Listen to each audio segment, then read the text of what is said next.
Hello and welcome. We are joined by C P Gurnani, Chairman of Nasscom this year, also Managing Director and CEO of Tech Mahindra. And we're going to talk about what's happening in America and why we should be concerned about it, or why is it affecting some of our projections. Treat this more like a classroom question, Mr. Gurnani. Why is Trump, or what has Trump doing or done that has fundamentally changed the equations for India's IT industry?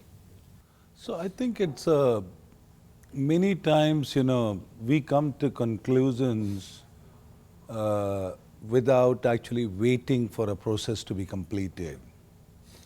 That in reality, bills have been introduced in the past, and many of them have been, not considered by the Congress. So let's again, as I said, let's go back to the basics. The fundamental thing is that no business ever happens till there is a demand.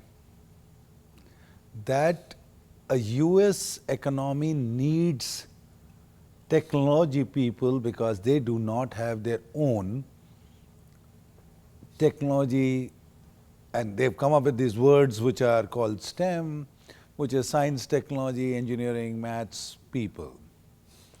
Number two is that all the words that you hear about the change that are happening are progressive mathematics. When you talk about artificial intelligence, it is being able to correlate data at a much faster pace than anybody else would do. Deep machine learning, it is just that the machine is learning a little harder, faster. So my submission to you is to take two fundamental facts. There is no industry. So when you go into a healthcare, you are talking about computational biology. You're talking about genomes.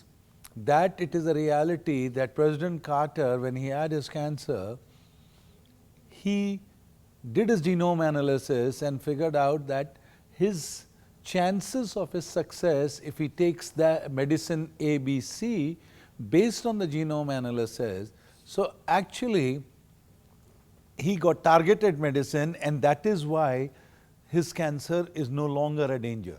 So you're saying the role of technology So cannot role be of a discounted. technology is in every industry. Sure. Now, if there is a role of technology, and if America Incorporated has a demand, number one. Number two is America is not consuming everything that they produce. They are also net exporters. So, in my opinion, India Incorporated is the new global force. India Incorporated has invested in smart capital, and both of us will make this a good, successful combination. And I personally believe that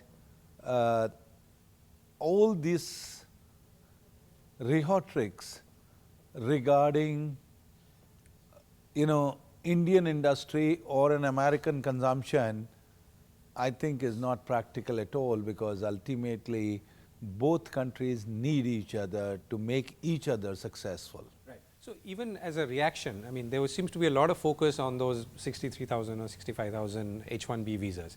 So why does it sometimes come across as if the entire IT industry's fate depends only on those engineers who go on site and execute? No, so there is a fundamental part to the business. The fundamental part to a business is that you need local presence to understand what the requirements are, so that you can use the global workforces. So when a Tech Mahindra executes a project, it is not only from India, it could be from Brazil, it could be from Malaysia, because again remember, my customer is global also. So, but you need somebody locally present so that they can not only understand, but in today's environment, speed and agility can also be brought to the fore. And it has always been a model which is, that's why the word on-site offshore came in. Right. It doesn't matter whether we call it a co-development or whether we call it a co-create, or we call it an R&D, or we call it digitalization. The point here is that without an interaction, you cannot create a product. And if you can't create a product, then that is why you need a proper license for a person to work there, or to understand what the work is and is to bring it back to one of the software factories around the world. But you know, we are saying $154 billion of exports. Now, to what extent? I'm sort of asking this question again so that we can bring out the clarity. Is it dependent on those 60,000 people sitting in the US, Indians or Indian origin software engineers working for Indian IT companies? So one is $155 billion industry. Out of this, export industry would be probably be about 115 billion. Okay. Out of this 115 billion, US dependent would be probably be about 55%, 60%. So we're talking of $50–60 billion industry. And you have to also remember there are a lot of people who have gone and have already been working. This 65,000 is on a yearly basis. Right. Yeah. So I am not saying that we cannot work with, because there's always a pipeline and it doesn't dry up in one day. But you need to have a continuous pipeline because it is a growth business. Even this year, Gartner predicts that the technology industry will grow by 5%. Yeah, as opposed to 2.6% last year. Yeah, so if you want to grow it, you need to have continuous population which is working on it. And America Incorporated does not have engineers that I can use. I need to reskill a lot of them, and hopefully the government will realize that Indian IT industry is committed to reskilling people in US, but it will take some time, 6 months to 18 months, for us to build that pipeline. Right. So and you have to be willing also. Right. So IT industry is ridden on disruption. In this case, let's say assuming IT industry is being disrupted by a force which it did not quite anticipate, right? The election of Donald Trump, the de-globalization. So how is the industry now gearing up for this? I mean, different companies will have their own strategies. And I can only say is that the chances are then you will start going into platforms, the chances are you will start going into alternate business model of software as a service. The chances are that you will use cloud to, serve the clients, and the chances are that you will also adopt more collaborative methods of computing. They've always existed. It is not that it is the first time. Cisco always had a telepresence. I mean, you always had a Skype. You always had a Zoom.us. I mean, it's a question now is that are you going to? So I'll give you one of my clients. I actually work with him on the YouTube. I mean, you think your industry is disintermediated. I know of a client which basically says, I will do a classroom session on a YouTube. Let your guys download on that secure platform, and from that platform, let your guys come to know what I want. I mean, he doesn't even want to get into a regular, a dialogue kind of a mode. Right. So there will be different ways to address it. Right. So what's the bigger concern here? That one, that the industry has been caught unawares, which many industries all over the world, I mean, and not just industries, but let's say countries have been caught unawares. Or is it that it's the nature of disruption this time which perhaps is far more dramatic than ever before? I think it is just a matter of a few combinations. Number one, I would say, is digital disruption, and the rate of change is faster. Number two is automation or AI platforms. Number three, I think, is not knowing what to expect, and these bills being introduced almost at the same time. And number fourth is that the world over there are new elections going to happen, and particularly the Western world.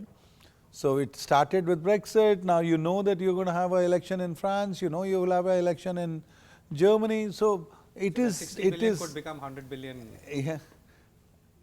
And at the same time, as I said, that there is also foreign currency, volatility. So it's just that, the world has been ready for at least knowing that it is going to be a VUCA world.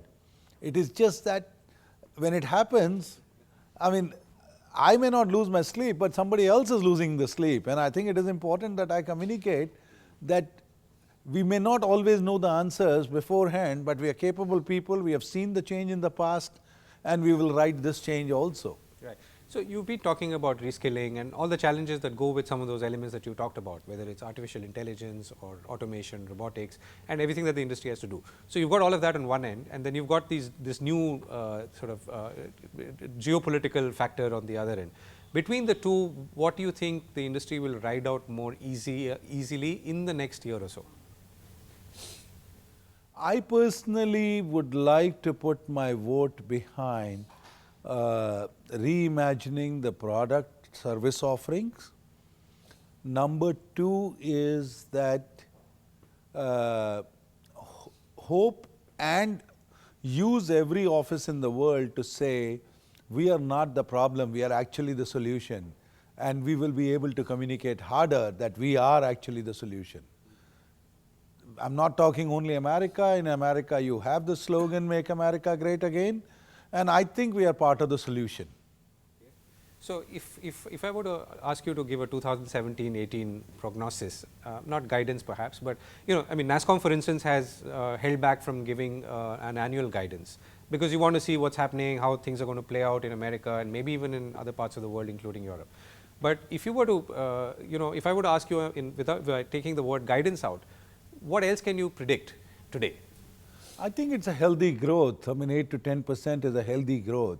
By not giving guidance, we have only said is that we are not assuming it is going to go beyond 10%. We are not assuming that it will go much below 8%. So, we are saying that we are pretty much in the ballpark, and even if I were to look at 8 to 10%, it's a healthy growth, and it is still higher than what Gartner is expecting 5% increase in the technology spend.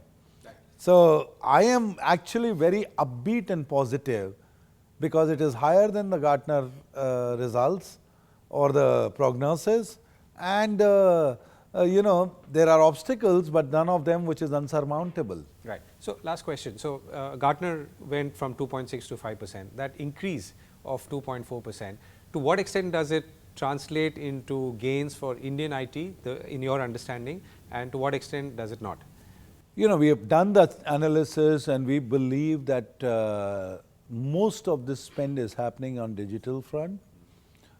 Much of it will also happen because you have to remember, I mean SAP went and bought companies worth $35 billion so that they can run it from the cloud, which effectively means is that out of this 5%, I'm assuming 2 to 3% has gone to the product, and another 1 or 2% is what are likely to be the global outsourcing industry, our ratio being 56% there. So, we are talking of 1.2% coming to us, and as a would like to believe is that 1.2% in that large industry is a reasonable chunk. That's an optimistic note to end on. Thank you so much, Mr. Gurnani. Thank you, Govind. Thank you.